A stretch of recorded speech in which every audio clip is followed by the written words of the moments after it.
Bienvenidos a esta nueva exploración. Hoy nos vamos a sumergir en un misterio cósmico realmente fascinante. 3I Atlas.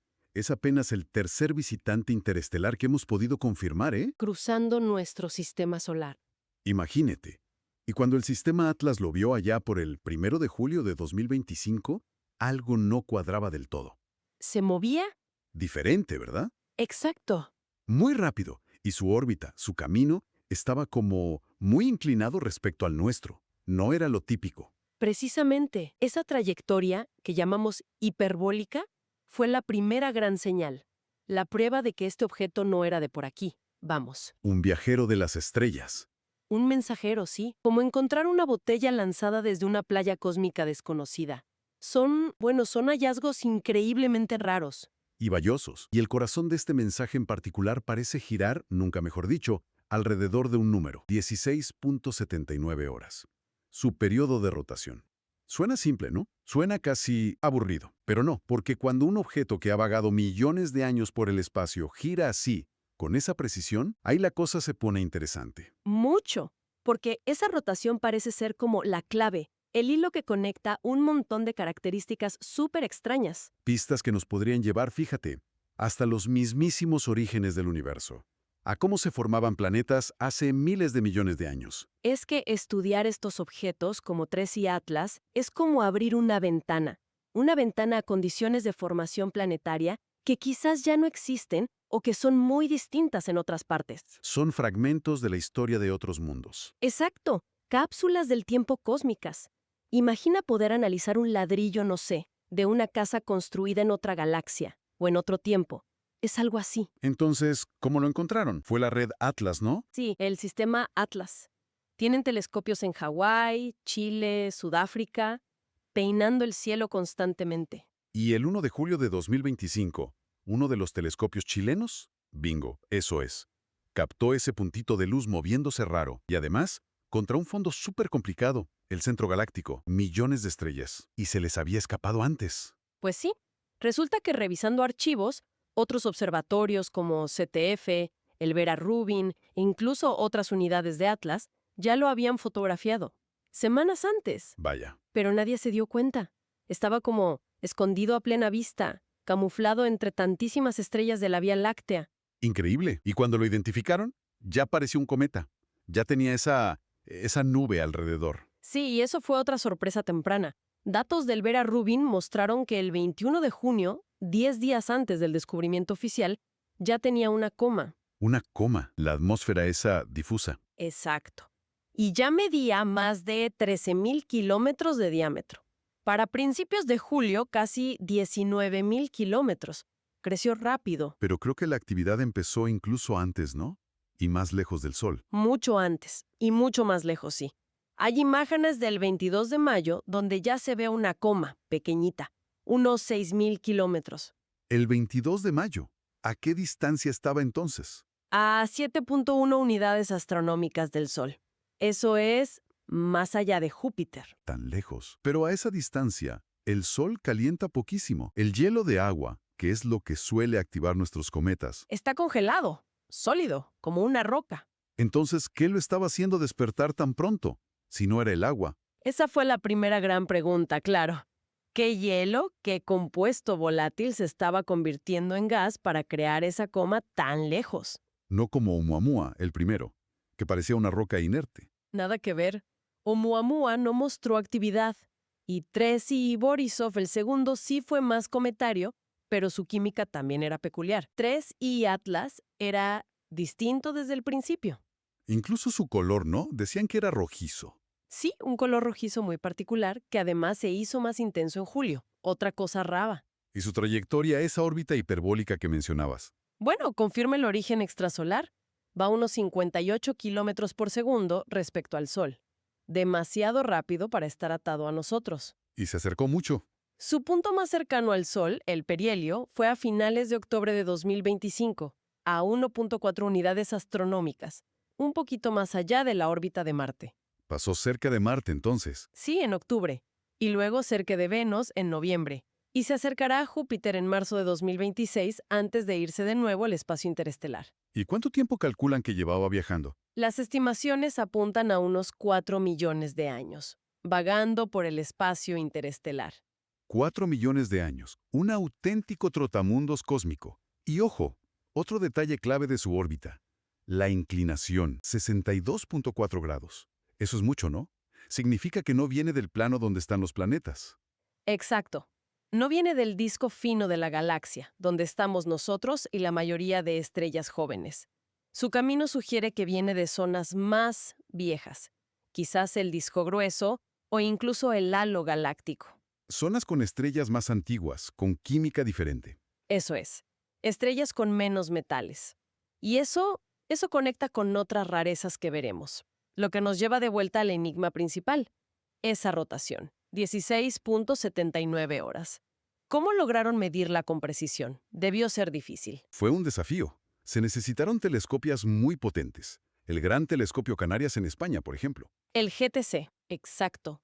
Apuntaron su espejo de más de 10 metros durante varias noches, del 2 al 5 de julio, y midieron con mucho cuidado cómo cambiaba el brillo de 3 y Atlas, Y esas variaciones regulares, revelado en el periodo de rotación, 16.79 horas. Y el Hubble lo confirmó después, ¿verdad? el 20 de agosto. Y esas mediciones de brillo, esas variaciones también nos dieron una idea de su forma. ¿Cómo? La variación de brillo es muy grande, casi 2 magnitudes. Eso es muchísimo. Indica que no es una esfera. Es algo muy alargado o irregular. ¿Como una patata cósmica? O un balón de rugby, sí, quizá con una proporción de 3:1 entre sus ejes. Al girar, nos muestra caras de diferente tamaño y por eso varía tanto el brillo. Vale. Gira cada 16.79 horas, tiene forma alargada. ¿Y por qué es eso tan raro? ¿Qué tiene de desconcertante? Aquí es donde la física de los cometas empieza como a hacer aguas. Porque 16.79 horas es, paradójicamente, demasiado lento para un núcleo pequeño y denso. Uno esperaría que girara más rápido. Pero al mismo tiempo es demasiado rápido y, sobre todo, demasiado ordenado para lo que creemos que son muchos cometas. Simples pilas de escombros, aglomeraciones sueltas de hielo y roca. Exacto. Algo tan frágil, tan poco cuestionado, probablemente rotaría de forma más caótica o directamente se desharía a esa velocidad. Y si lo comparamos con los otros visitantes interestelares, Pues mira, Oumuamua giraba más rápido, cada 7.3 horas, quizá era más sólido. Borisov era más lento, unas 24 horas, más parecido a un cometa normal. Atlas está ahí, en medio. No encaja bien ni con uno ni con otro. Es un caso incómodo. y mencionaste antes algo todavía más extraño sobre la rotación, que no solo gira el núcleo. Exacto. Eso fue una observación increíble del telescopio Gemini Sur. No solo el núcleo sólido rota cada 16.79 horas, sino que la coma difusa y la cola visible parecen girar rígidamente junto con él. ¿Toda la estructura? ¿El gas y el polvo también? Toda la estructura, como si fuera un cuerpo único y coherente. El objeto sólido y su atmósfera de gas y polvo, todo girando al mismo ritmo. Pero, ¿cómo es posible? Yo pensaría que el gas y el polvo simplemente se expanden hacia afuera, ¿no? Normalmente sí. Que roten así, todos juntos, sugiere, no sé, una conexión inesperada, una rigidez estructural que no esperábamos, o quizás velocidades de escape del material muy, muy bajas. Bajas. ¿Cuánto? Un análisis de Avi Loeb calculó que el material podría estar saliendo apenas a 1 metro por segundo, casi a la velocidad de caminar.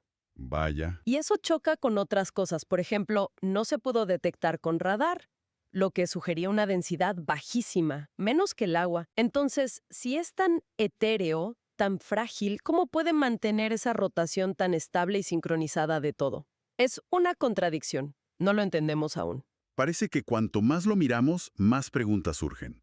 Y todavía no hemos entrado en la química, que entiendo que ahí es donde la cosa se pone verdaderamente extraña. Totalmente. Si la rotación es el enigma mecánico, la química es el enigma de los ingredientes. Y empecemos por algo que normalmente no es el protagonista en nuestros cometas, el dióxido de carbono. El CO2. ¿Qué pasa con el CO2? Pues que observaciones en infrarrojo, sobre todo con el James Webb, el JWST, descubrieron una coma de CO2, gigantesca, invisible en luz normal, pero enorme, un radio de casi 350.000 kilómetros. Una nube enorme solo de CO2. Principalmente rota rígidamente con el núcleo cada 16.79 horas. Incluso parece tener estructuras, como capas concéntricas, girando también. Increíble. ¿Y la cantidad? ¿Cómo se compara con el agua? Que suele ser lo principal. Ahí está el kit de la cuestión. La proporción de CO2 respecto al agua, al H2O, es mayor a 10.1, 10 veces más CO2 que agua. Exacto, 10 veces más. Es completamente al revés de lo que vemos en los cometas del sistema solar. Aquí, el agua domina totalmente. Suele ser 10 veces más abundante que el CO2. Es como encontrar una receta de pastel donde el ingrediente principal es la sal y el azúcar solo una pizca. Algo así. Y es doblemente raro porque, vale, el CO2 se convierte en gas a temperaturas más bajas que el agua. Y eso podría explicar por qué estaba activo tan lejos del Sol. Claro. Pero no debería ser capaz de impulsar tanta actividad, ni dominar tantísimo la composición. Nuestros modelos simplemente no lo explican. Y además del CO2, había algo más raro. Sí, el JWST también detectó una producción altísima de formaldehído. Otra molécula orgánica, más de 1000 kilos por segundo. Muchísimo. Y es difícil explicar cómo se forma tanto formaldehído a esas distancias y temperaturas tan bajas. Un misterio más. Una química completamente patas arriba. Hay algo que choque aún más con lo que sabemos. Oh, sí. Quizás la anomalía química más impactante vino del VLT, el Very Large Telescope en Chile. ¿Qué encontraron? Usando un instrumento súper preciso llamado UVS, que descompone la luz en todos sus colores, detectaron níquel atómico en la coma. Bueno, níquel. Es tan raro. Detectar níquel podría ser raro, pero no imposible. Lo realmente chocante, lo increíble es que detectaron níquel prácticamente sin hierro. ¿Cómo que sin hierro? Pero ¿no van siempre juntos el níquel y el hierro? Exacto. Piensa en ellos como gemelos cósmicos, inseparables. Se forman juntos en las estrellas masivas en la fusión nuclear. Se condensan juntos cuando se forman los planetas. Encontrar uno sin el otro es... Es como encontrar, no sé, mantequilla de cacahuete cósmica sin la mermelada. No tiene sentido según nuestra experiencia. La proporción níquel-hierro en 3 y Atlas es más de 100 a 1. 100 a 1. ¿Y lo normal cuánto es? En nuestro sistema solar, esa proporción suele ser entre 0.01 y 0.1 a 1. Es decir, muchísimo más hierro que níquel. Es una diferencia brutal. Viola completamente lo que sabemos de química cósmica. Totalmente. Y apunta directamente a que se formó en un sitio, con ingredientes radicalmente diferentes a los nuestros. ¿Y qué tipo de sitio podría ser ese? ¿Un lugar que produzca níquel sin hierro? Pues las pistas apuntan a estrellas muy, muy viejas, las que llamamos de población 2. Estrellas del universo temprano. Exacto, formadas cuando el universo era joven y había muchos menos elementos pesados. Menos metales, como decimos en astronomía. Los modelos de cómo se crean los elementos en esas estrellas predicen que, en esas condiciones tan primordiales, las proporciones de níquel y hierro podían ser muy diferentes. Así que la propia composición química está gritando «soy antiguo». Básicamente sí. Incluso el análisis de los isótopos de níquel, las diferentes versiones del átomo, encaja con lo que se espera para material formado alrededor de esas estrellas viejas y pobres en metales. Alucinante. ¿Y había más rarezas en la composición? ¿Algo más que no cuadrara? Pues sí, varias cosas. Otros instrumentos del VLT vieron que la emisión de cianuro, el CN, otro gas típico de cometas, también pulsaba. ¿Adivinas con qué ritmo? No me digas. Con la rotación de 16.79 horas. Exacto. Todo parece conectado a esa rotación. También detectaron unas emisiones de oxígeno muy particulares, llamadas líneas prohibidas. Solo ocurren en gases de densidad bajísima. Pero este gas parecía estar recibiendo mucha radiación ultravioleta intensa. ¿Y cómo es eso posible? ¿Un gas tan tenue bajo tanta radiación? Otro puzzle. ¿Cómo se mantiene sin dispersarse o ionizarse por completo? No lo sabemos bien. ¿Y el polvo? ¿El polvo que soltaba era normal? Tampoco. El JWST midió su temperatura y estaba demasiado caliente. Entre 50 y 120 Kelvin. Mucho más de lo que debería estar solo por la luz del sol. Calentamiento interno o química rara en los granos. Sugiere algo así, sí. Y además, ese mismo polvo contenía estructuras cristalinas, como pequeños cristales minerales, Cristales. ¿Pero eso no requiere altas temperaturas para formarse? altísimas, más de 800 Kelvin, como un horno. Esos cristales debieron formarse muy cerca de su estrella madre, hace millones o miles de millones de años. ¿Y sobrevivieron intactos todo el viaje por el espacio frío? Increíblemente, parece que sí, preservados dentro del cometa. Y para rematar la faena del polvo, la forma en que dispersaba la luz, lo que llamamos polarización, era extremadamente negativa, un menos 15%. ¿Y eso qué significa? Que nunca habíamos visto algo así. Sugiere que los granos de polvo son muy exóticos, quizás metálicos, muy pequeños, de tamaño submicrónico, nada que ver con los silicatos o los compuestos orgánicos que esperamos en un cometa normal. Es que es como si cada pieza de este objeto fuera una anomalía en sí misma. Rotación extraña, química imposible, polvo exótico, y su comportamiento general también era peculiar. Desde luego, quizás lo más llamativo visualmente fueron los yorros, múltiples yorros, o jets, de polvo y gas saliendo del núcleo. Como géiseres. Algo así. La red de radiotelescopios ALMA, en Chile, vio al menos 7 chorros distintos. Pero lo fascinante no es solo que hubiera yorros, ¿Qué era lo fascinante? que no salían al azar, venían de puntos muy específicos del núcleo. Y lo más increíble, se activaban y desactivaban En perfecta sincronía con la rotación de 16.79 horas. ¿En serio? como si tuvieran un interruptor conectado al giro. Exacto. Un comportamiento casi mecánico. Sugiere que la actividad no es uniforme, sino que está muy localizada. Regiones activas específicas que se encienden y apagan a medida que giran. Y esto de forma constante, sin grandes explosiones. De forma muy regulada, sí, sin los estallidos de brillo que a veces vemos en otros cometas. Y además, detectaron una cola antisolar. Antisolar, apuntando hacia el Sol. Sí. Una corriente de material de unos 200.000 kilómetros apuntando hacia el Sol, completamente al revés de lo que dicta la física cometaria básica. Las colas siempre apuntan en dirección opuesta al Sol por la presión de la luz y el viento solar. Esto es, vaya tela. A ver si recapitulo. Tenemos un visitante de otra estrella, gira cada 16.79 horas de una forma que no cuadra, ni por lenta ni por rápida, y además gira todo junto. Núcleo, coma, tiene una química imposible, níquel sin hierro, muchísimo CO2 y poca agua. Polvo con cristales de alta temperatura, polarización nunca vista, y se comporta de forma extraña. Chorros sincronizados con el giro, una cola apuntando al revés. Con todo esto, ¿qué nos dice sobre su origen? Pues que todas las piezas, por raras que parezcan solas, juntas apuntan muy consistentemente en una dirección. Un origen muy antiguo, en un entorno radicalmente diferente al nuestro. Lo de la inclinación orbital ya sugería eso, ¿no? Que venía de fuera del plano de la galaxia. Exacto. Y la química anómala sobre toda esa relación níquel-hierro, la abundancia de CO2, encaja perfectamente con lo que esperamos de material formado alrededor de esas estrellas viejas de población 2, las que se formaron en los primeros miles de millones de años del universo. Las pobres en metales. Esas mismas, los cristales de alta temperatura que sobrevivieron, el análisis isotópico del níquel, todo refuerza esa idea. Entonces, Tracy Atlas no es solo un mensajero de otra estrella cualquiera.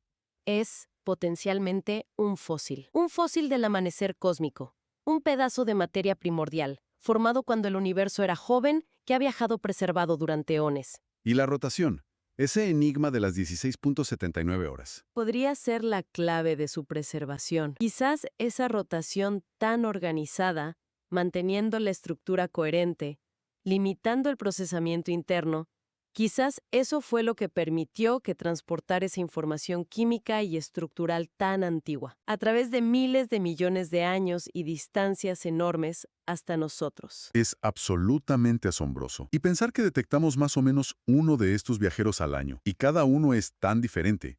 Oumuamua, Borisov, ahora Atlas, nos están mostrando una diversidad ahí fuera que apenas empezamos a comprender. Totalmente. Tracy Atlas no solo desafía nuestros modelos de cometas, sino que nos da una ventana única a cómo eran las cosas en esos entornos primordiales, pobres en metales hace miles de millones de años. Es una pieza tangible de la historia cósmica llegando a nuestra puerta. Un objeto con una rotación precisa, ligada a química imposible, comportamiento mecánico y un origen ancestral, un verdadero fósil del universo temprano, preservado quizás por su propio giro constante. Es Una idea muy potente.